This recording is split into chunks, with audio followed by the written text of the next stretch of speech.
Lep pozdrav v podcastu Po desnem pasu. Danes je z mano podpredsednik Državnega zbora, kandidat za poslanca, bomo rekli, da izkušen kandidat za poslanca, Danijel Krivec. Lep pozdrav. Lep pozdrav.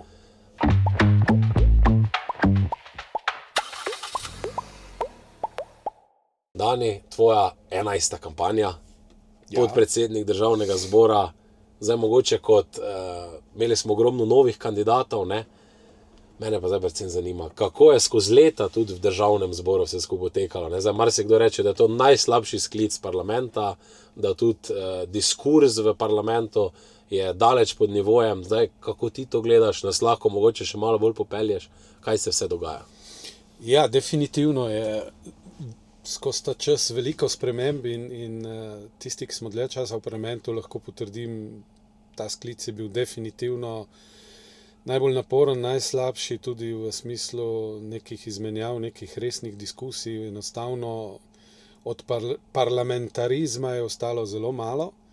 V bistvu se je v tem mandatu na veliko izkoriščalo tudi poslovniške določbe, ki so sprejete z dvotretjinsko večino, ampak jih je nova koalicija izigravala z navadno večino, kar je na nek način pogreb za demokracijo na dolgi rok. Zdaj, če pa gledamo malo tako zgodovinsko, dejansko so se ti premiki v neko, rekel, nespoštovanje poslovnika ali pa v neke izogibanje nekim pravilom začele takrat, ko je Levica vstopila v parlament in ko smo imeli tudi predsednike Državnega zbora, ki niso bili prej poslanci. Govorimo o raznih profesorjih in tako naprej, ne?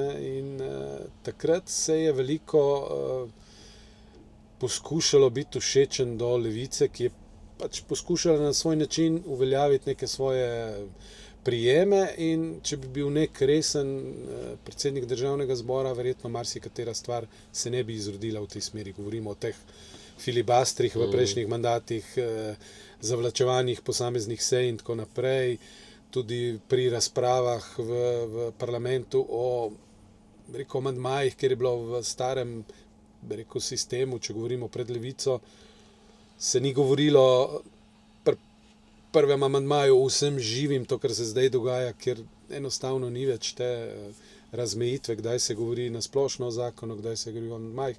Tudi veliko teh uveljavljenih pravil se je na nek način obšlo in zdaj v tem sklicu pa še toliko bolj. No. Zdaj se pa celo tako daleč gre, da kadarkoli pride do težave, da bi neka stvar morala biti v skladu s poslovnikom, na to opozorijo tudi zakonodajno-pravna služba in te službe, ki v Državnem zboru za to skrbijo, se pa koalicija posluži na kolegijih, kjer sicer zdaj ne sodelujemo, pa tudi v preteklosti, ko smo sodelovali, pač glasovanje. Ampak tam je glasovanje z navadno večino. Ne? In z navadno večino preglasujo neko pravilo, ki je bilo prej sprejeto z dvotretjinsko večino. Tako da tak parlament dejansko ni izmenjava nekih dejstev, ampak je v bistvu preglasovanje večine nad manjšino in na tak način se pač negira nek demokratičen proces. V bistvu opozicija, katerakoli že v takem sistemu, pač enostavno nima možnosti svoje besede uveljaviti, tudi z amandmaji in nobene stvari spremeniti, in to se dogaja nam. Zato na posameznih sejah niti ne sodelujemo več, ne na kolegijih, tudi tam, kjer vidimo, da je to dobesedno šikaniranje naših poslancev, enostavno nima smisla sodelovati.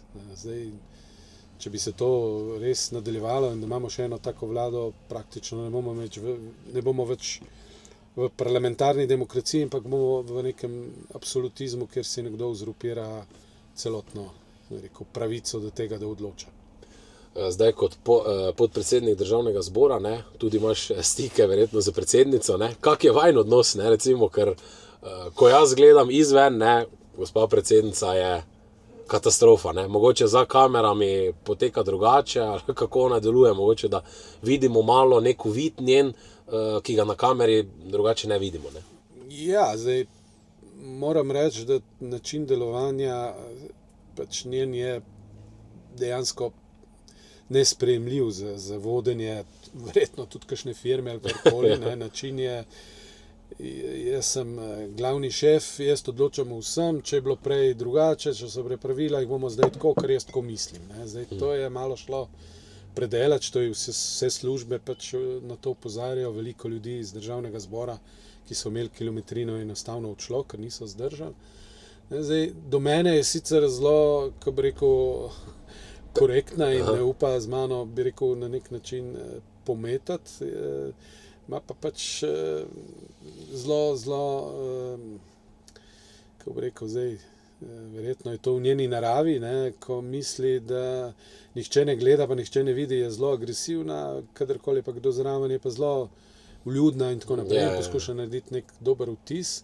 Jaz osebno moram reči, da nimam nekih slabih izkušenj z njo, ampak jo poskušam dostikrat tudi opozoriti, da to ni sodišče, ker govorimo o tem, kdo bo na nek način bolj uveljavil neko tolmačenje nekega zakona, ampak poskušam dopovedati, da je poslovnik pač eksaktno napisan ravno zaradi tega, da ne pride do, bi rekel, izigravanja manjšine v parlamentu. In to ne glede, a smo mi v tem trenutku v opoziciji ali kdorkoli, to v bistvu se ne sme izvajati. Ampak zaenkrat tega ni usvojila in očitno ga do konca mandata ne bo.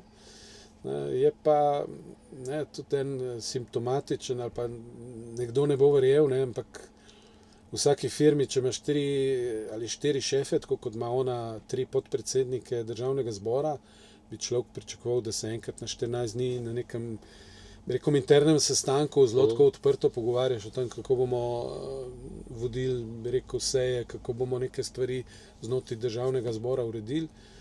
Ampak mogoče za tiste, ki poslušajo, ki bodo to slišali, ne, mi smo imeli 3 sestanke v celem mandatu na temo, v 4 letih. Na temo vodenja. Ne govorimo o političnih, ampak na to, kako v državnem zboru, ne, mi recimo za posamezne seje dobimo seznam, kdaj vodimo, ne, nihče ne vpraša, a bi takrat nekomu bolj pašalo, manj, tudi o tem, kako bi, ne vem, neke čist tehnične stvari v parlamentu reševali, ne, in tle zdaj tudi službe pač na nek način že obupujejo, ampak to je očitno njen način. Ona misli, da je dobesedno nad vsemi in da lahko odloča sama vsem.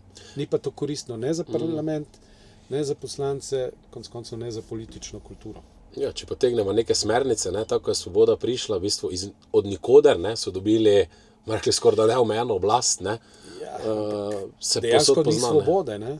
Dejansko ni svobode, oni si zdaj, vsaj v parlamentu, na nek način podrejo vse službe. Celo tako daleč je bilo, ko je enkrat zakonodajno-pravna služba ni ugodila, ne, je bil pritisk na to, da se vodijo zakonodajno-pravne službe zamenja in je celo strokovni organ, ne, da bo strokovni organ, prišli so celo do naše Jelke, da bi to podprla. Smo držali po zdravju, ne. Hočem reči, da tudi ko službe, ker službe pa, lahko nekdo reče, da so desne, levi, niso, pač nekdo ima neko drugo gledanje, ampak so bile zle v vseh mandatih do zdaj, večina tistih služb, ki jih jaz poznam, pa vem, da so mogoče malo bolj levo usmerjeni na volitvah, ampak to je njihova pravica, ampak v smislu postopkovnih in teh stvari so bili vedno korektni.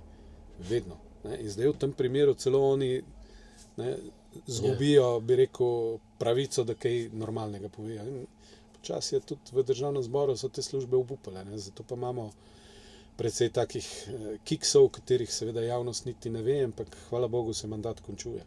Sicer bi si zapravili tudi mednarodni ugled.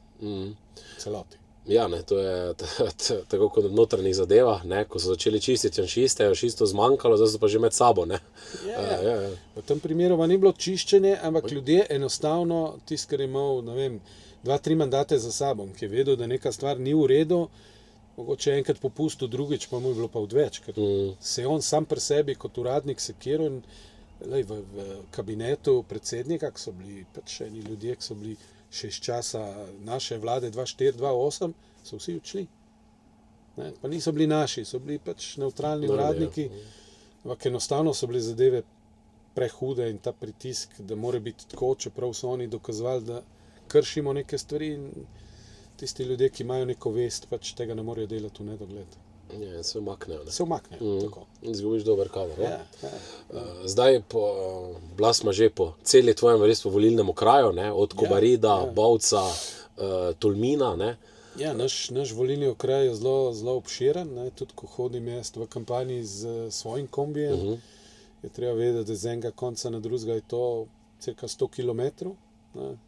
Tudi določene vasi, ki so v hribih, ne moreš krožiti, ampak moraš si vzeti en dan in iti v neko območje, tako da je kar zahtevno, ampak po teh 7-8 kampanjah, 3 županskih, imamo že neke izkušnje, tako da zadeva kar dobro teče. In ta način, tako kot ga imate tudi vi zdaj, da obiskujete, ne glede na to, koliko ljudi to direktno spremlja, ampak večina ljudi pa to vidi ali na teh spletnih medijih, ali ko kombi gre mimo, in to se pri ljudeh čuti. Jaz to vedno, ko pridem po teh kampanjah, vedno rečejo, ja, vi ste pa edini, ki pridete, in tega se pač držimo. Tako da poleg tega neposrednega stika, jasno, da so tudi spletni mediji, ampak mislim, da na podeželju še vedno odtehta ravno ta direkten obisk, ne, tudi če nekdo ne more takrat priti do tebe, ampak v neki vasi se ve, SDS je bil tam, poslanec je bil, in to je ključno. Tako da, ja, je naporno, ne.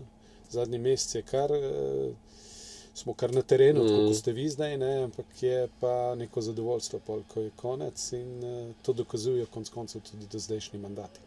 Pa rezultati, ne? Pa rezultati, ja. Zdaj ostavila smo se tudi v Kaninu, ne? V Bovcu, no? V Bovcu, ja, na smučišču, ne? Žičnice še kar ni, ne? V bistvu, čisto iskreno, ne? V Bovcu prihajam poleti, avta ne moreš parkirati, komaj se voziš, ne? Zdaj pa bi lahko rekel, da mesto duhov, ne? Ja. Danes bi nas bilo strah, ne? Prazne ulice. Ja. Dejstvo je, da so določeni lokali zaprti, ker ni gostov, ne? Treba je vedeti, da brez hotelskih namestitev pa smučišča je od praktično novembra do nekje aprilskih teh velikonočnih praznikov to zelo malo obiska, ne? Ker so tudi vremenske priložnosti pač take, in brez Kanina bo to neka spirala, ki bo šla v negativno smer, tako da smo mi poskušali tudi pri tej vladi veliko poskusov je bilo, da se to obudi, da se pripravi neko rešitev. Veliko je bilo obljub, ampak dalje od obljub nažalost nismo prišli, tudi pri, bi rekel, ministrih, ki jih osebno poznam že 20 let, ne, ampak vse je ostalo pri besedah, tako da se mi ne samo nadejamo, mislim, da brez nove vlade tudi Kanin zelo težko obudimo, je pa to še vedno najvišje smučišče, ki ima edino, bi rekel, neko dolgoročno perspektivo, edino povezano smučišče v celotni Evropi, pa tudi širše, kjer smučišča potekajo na eni in na drugi strani, bi rekel, državnih meja, ne. Predvsem so bile tudi to meje, ki so bile imenovane železna zavesa, ne. Govorimo o, bi rekel, vzhodu in zahodu, in že z tega vidika to pustiti, da se ne vzpostavi ponovno nazaj, je dejansko nerazumljivo. Tudi iz tega, bi rekel, iz teh podatkov, ki jih imamo pač na drugi strani je Sela Neveja, Promotur, kjer je veliko, bi rekel, naših zamejskih Slovencev zaposlenih, in že njim ni jasno, zakaj se na naši strani to ne vzpostavi. Je treba pa povedati, da na drugi strani Promotur je deželna firma, kjer so zaposleni na žičnici javni uslužbenci, in oni so investirali na drugi strani že preko 100 milijonov, in zdaj, ko je bila otvoritev sedežnice na njihovi strani, sicer je bila investicija 7 milijonov, je njihov minister deželni za turizem in za gospodarstvo jasno povedal, da v Promotor, to je mislim, da 6-7 smučišč, ki so na drugi strani in ki so v lasti dežele, bodo v naslednjih 2 letih vložili poleg vsega, kar so vlagali, novih 220 milijonov. Sprav, oni se jasno zavedajo, da če neke primerne infrastrukture, ki generira nek obisk, ni, se počasi umaknejo tudi drugi ponudniki, s tem se pa te doline, ki so ob meji, na nek način izpraznijo. In tudi na naši strani bi se morala država tega zavedati, da ni to samo smučišče zato, ker da se nekdo smuča, ampak treba je ohraniti, bi rekel, ta obmejni prostor poseljen z našim prebivalstvom. Ne, da se to izprazni, pa to pokupijo tujci, ker vidimo sami, da sej mej ni več v navednicah, ampak situacije v svetu in drugače so pa neugodne, in nikoli ne vemo, kdaj se bo neka stvar ponovno lahko zaostrila, in v tem primeru je najslabši, da imaš neko območje, ki je v meji izpraznjeno. Ker ga boš težko nadziral, težko ga boš v navednicah varoval. Tako da je več vidikov, in nerazumljivo je, da zdajšnja vlada ni tudi bi rekel, milimetra prestopila v to, da bi to reševali. Ja, ne, pa tudi se mi zdi, da se od tukaj, ko sem se tudi pogovarjal z ljudmi, ne, odrezani od centra Ljubljane, ne, kot da do Ljubljane ne pride ta signal, da je treba vlagati tu v infrastrukturo, pa predvsem, da se še da ogromno narediti. Ne. No, nekih vlaganj v infrastrukturo sicer je bilo, ne. Ceste niso, so še vedno seveda veliki problemi in je potrebno marsikaj storiti, ampak da bi rekli, da nobenih vlaganj ni bilo, ne moremo. Kar nekaj stvari je bilo podstorjenih že pod našimi vladami, pa so se kasneje nadaljevale tudi pod drugimi vladami.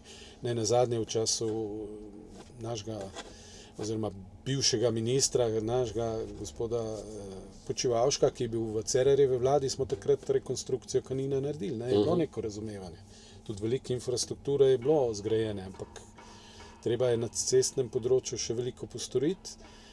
Ta odrezanost bo vedno, ker neke avtoceste si težko predstavljaš v Posočju, gre za neko območje, ki ima neko dodano vrednost z vidika turizma in neko pretirano pretočnost skoraj nima smisla vzpostaviti. Ampak cesto proti Ljubljani, govorimo proti Idri in govorimo proti Novi Gorici, pa treba nadgraditi, da je to neka normalna dvopasovnica, ki omogoča neko normalno pretočnost.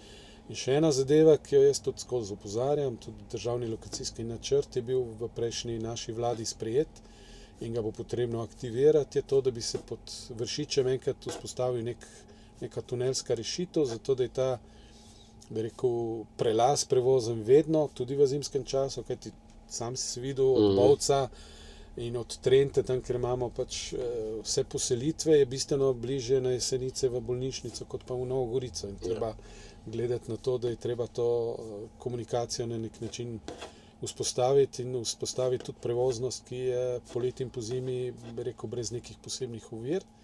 Tudi iz tega vidika, da se meja lahko zapre. Tudi vi ste imeli danes izkušnjo, kaj pomeni, ne, te ostavijo. Priti na mejo z nekim polepljenim komnijem, pa te karabinjeri 1 uro skoraj pregledujo, karikiram, ampak 20 minut pa sigurno. 20 minut pa, ja.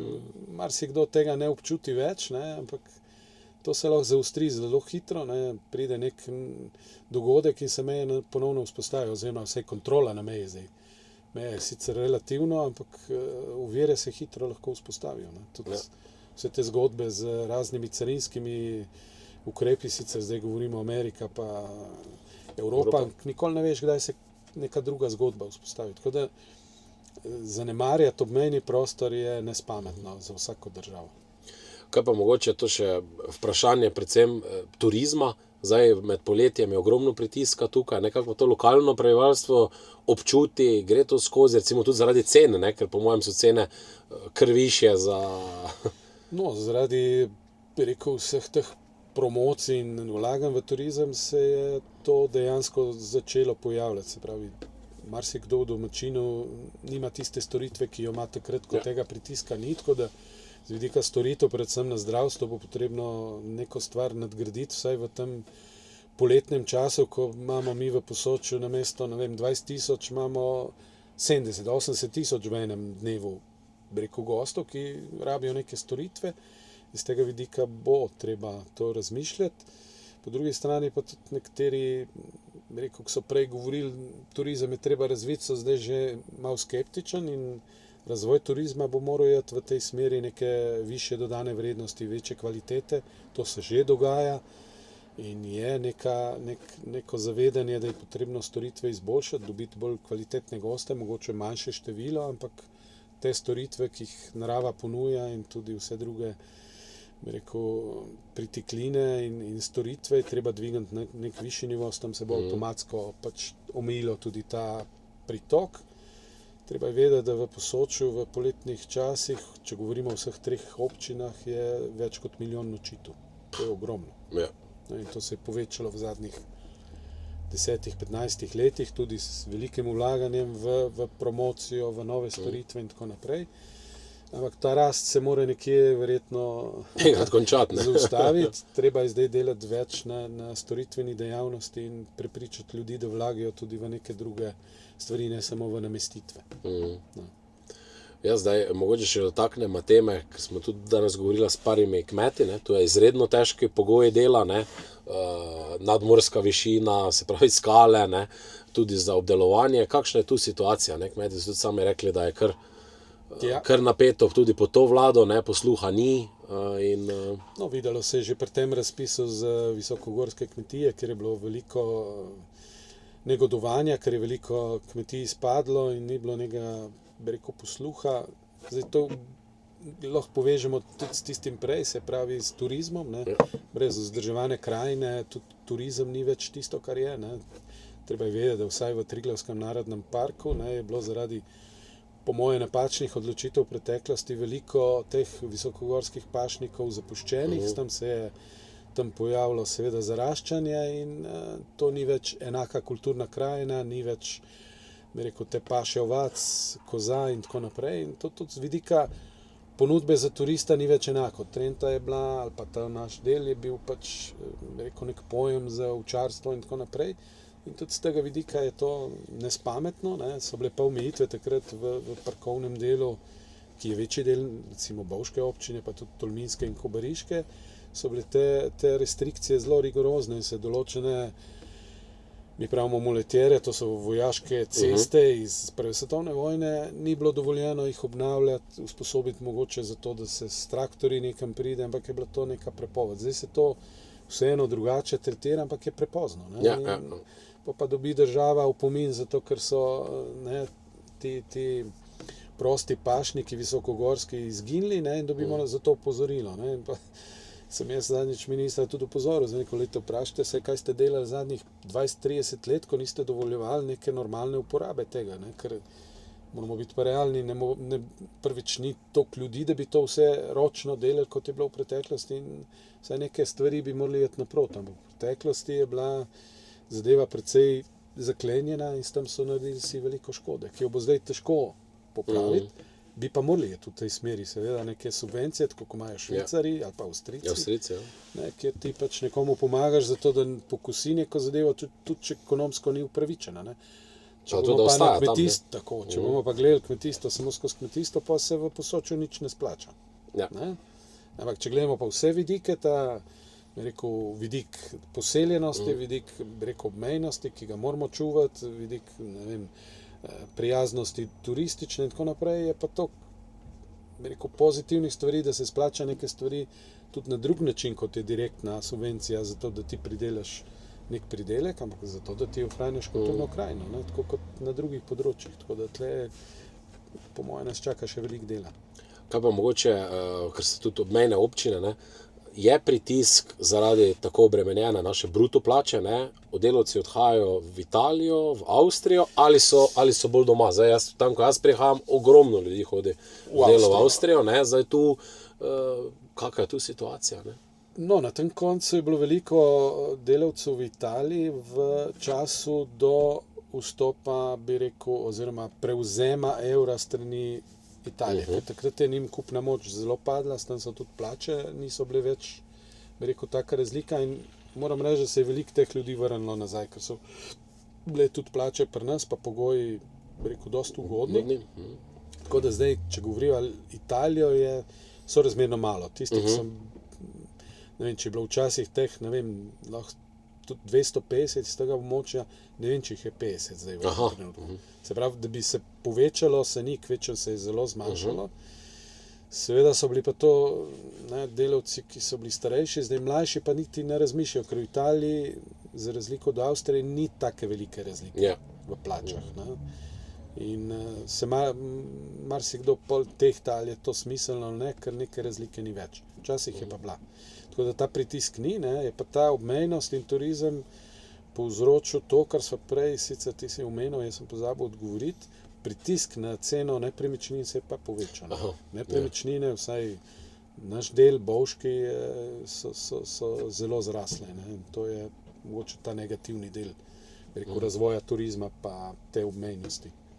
Zdaj pa, če se vrnemo nazaj v Državni zbor, ne, to, kar tudi mene osebno zanima, pa verjamem tudi gledalce, večina, ne. Vi ste bili dolgo že v parlamentu, predvsem je to, ali nam bo uspelo zbrati tisto trdno večino, pa predvsem to, poznamo ogromno ljudi, ki potem prestopajo, ne, večkrat je bilo že na meji, 2-3 glase, pa potem z raznimi podkupovanji in podobnim prestopijo v druge stranke, spomnimo se našega zadnjega mandata. Kako vi na to gledate? Ker iskreno jaz kot mlad, se mi zdi, na koncu bomo vsi veseli, 47, 48, jaz verjamem, da nam tu lahko uspe, bojim pa se samo tega, kakšni ljudje bodo prišli not, ali bodo to ljudje s hrbtenico, ali bomo na koncu spet trepetali, čakaj, da bomo neki strici iz ozadja ne bodo ponudili nekaj drugega, pa bojo v tistem zadnjem momentu prestopali. Ja, sicer ti zadnji prestopi niso lih tipični, ker prestopajo tisti, ki so že dlje časa v parlamentu, pa dlje časa, če govorimo za našo stranko. Točno tako, ja. Tako da, tle ni pravila, mislim, da ti prestopi so... Ja, pustimo te, ampak tisti... Ja.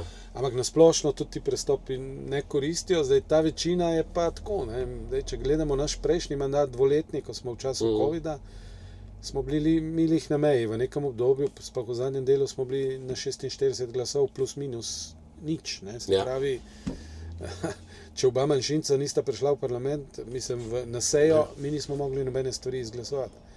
Še več, mi nismo mogli na kolegiju nič izglasovati. To, kar imajo oni zdaj tako udobno, da če mi obstruiramo, če Nova Slovenija obstruira, oni še vse speljajo. Tega mandata si jaz ne želim. To je bilo praktično, mi smo imeli tam 36-37 glasov, vse ostalo je bilo, jaz pravim, priključena koalicija. Vedno je bilo treba pogajati se, ponujati neke usluge. Jelinčič sicer je vse v redu, fajn gospod, ampak jaz smo rabili nekaj glasov.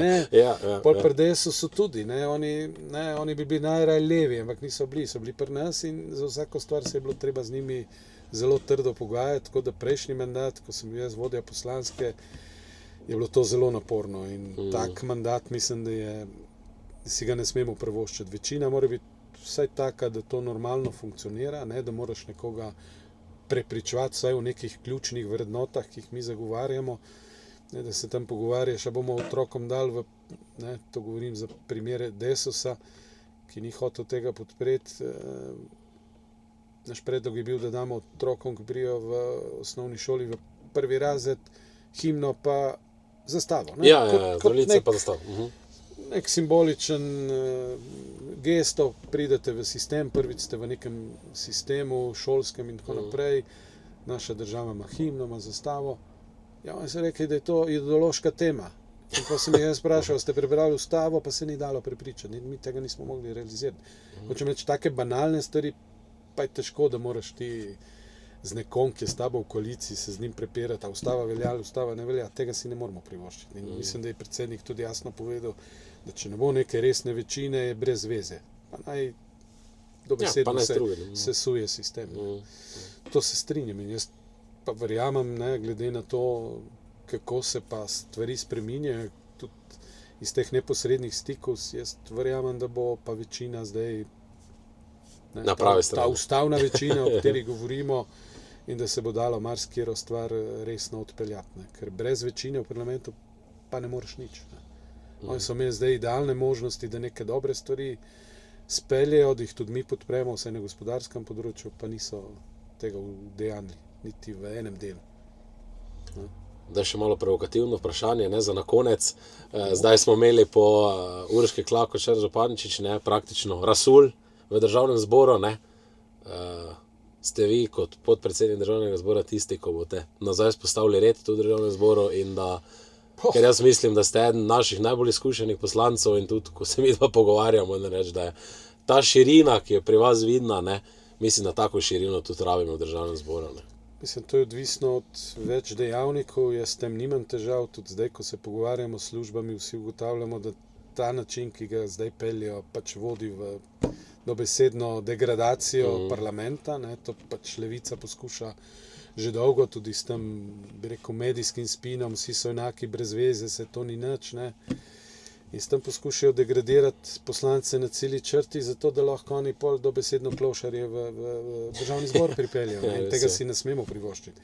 Državni zbor se mora postaviti na neko svojo pozicijo, to je povsod, kjerkoli gremo po tujini.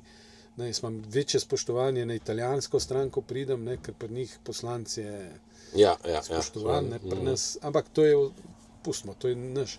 Ampak to, da se državni zbor ne postavi v neko vlogo, da je zakonodajalec in da ne more kar vsak po njemu, rekel po domače, srat, to si morajo poslanci sami izbojevati oziroma se postaviti v to vlogo. Ne, da dopuščamo, da nas in novinari neke stvari dobesedno predstavljajo kot ne bodi ga treba. To ne smemo dovoliti. In to je stvar, bi rekel, parlamentarcev in tudi neke kredibilne vodenja, to, kar si omenil, da se državni zbor postavi v svojo vlogo, ne to, da imamo predsednico, ki raje svoje knjige predstavlja, ko pa zagovarja, bi rekel, državni zbor.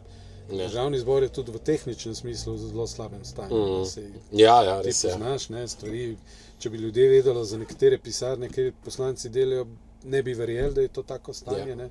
In tudi z tega vidika mora biti državni zbor nazaj postavljen kot inštitucija, ki je uveljavljena. Ne? Treba je vedeti, da ko pridejo novi ministri, nove vlade, vsi ministrstva preurejajo, državni zbor je pa že 50 let enak. Ima problem z kompletno infrastrukturo. To se strinjam. Že vsak župan ogrevanje, hlajenje, inštalacije. Ne? In nihče se tega ne zaveda, da se je treba tega lotiti, samo od sebe se ne bo. Ne? To pri zdajšnjem mandatu se ni dalo. V času covida mi dejansko nismo imeli možnosti, da bi to rešili, zato rabaš neko večino in nek posluh, pa tudi neke izkušnje. Ne? Vedno se je pokazalo, ko je predsednik državnega zbora nekdo, ki nikoli prej ni bil poslanec, smo imeli težave. Ker neka pravila jih je treba ponotraniti, ne misliti, da so samo napisana zato, da jih jaz lahko spremenim, pa sem frajer, to, kar mi se uška, pa razlaga.